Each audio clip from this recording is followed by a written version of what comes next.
Hi YouTube, my name is Carol and I am the founder and owner of CarolJoes.com and also another business called Bead Designs by Carol.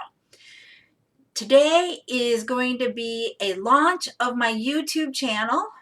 I am going to do an introduction about myself, how I got started in my businesses, and where I'm going into 2022. And I want to take you guys along on my journey of growing my business and also what it takes to have a jewelry and accessory company that I have. So I'm going to start at the beginning. First, we got to say this. Subscribe down below and also click on the bell to get notified when I have new videos. All right, now we'll go back to an introduction about how I started with the jewelry.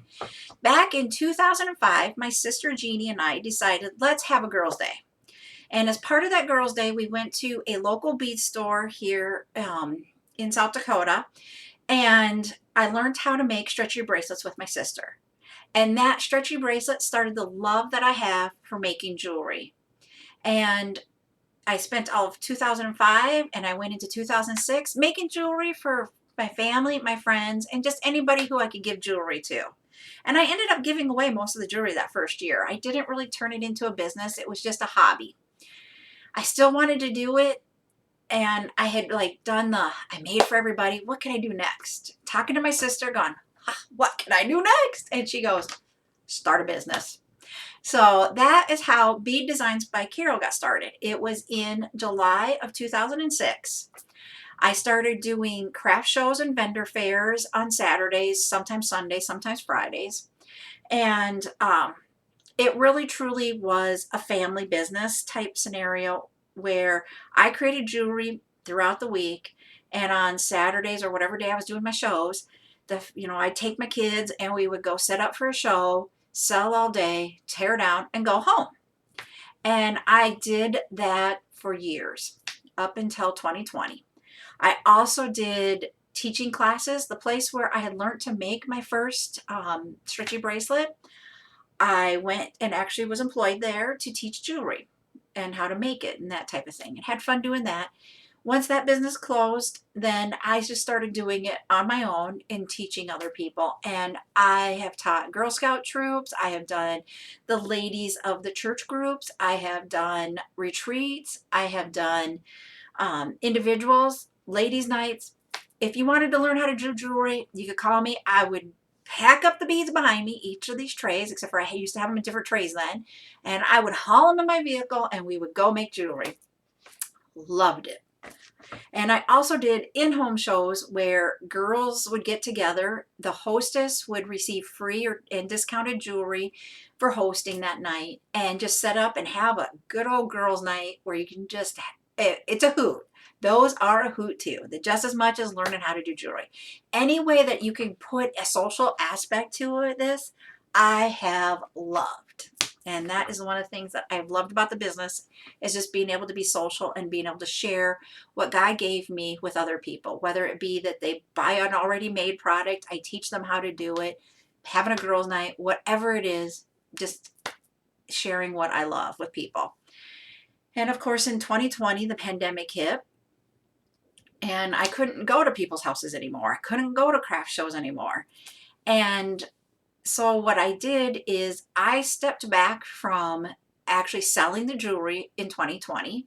I did make jewelry a little bit, and then partway through the year, I'm like, I have a surplus. I need to slow down. And I just didn't have that interaction.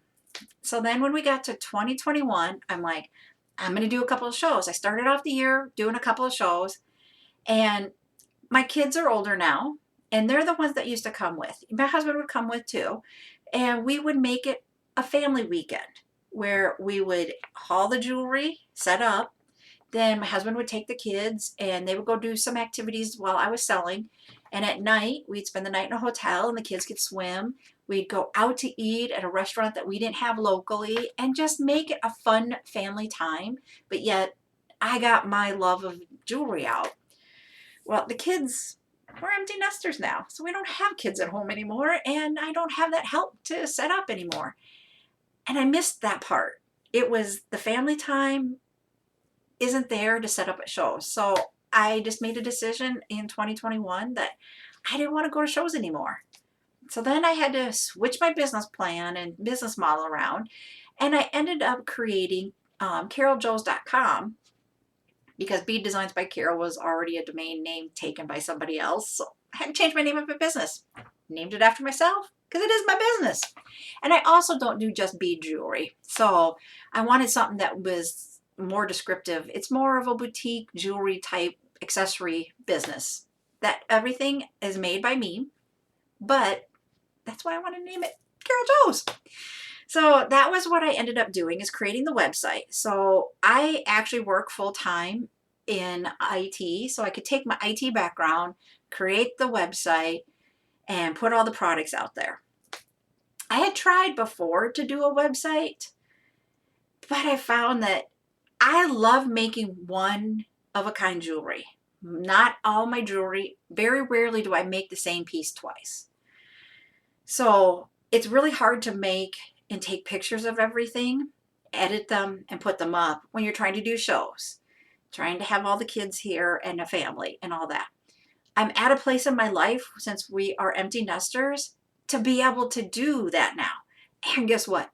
Technology has changed enough that I can use my cell phone to take the picture of the jewelry.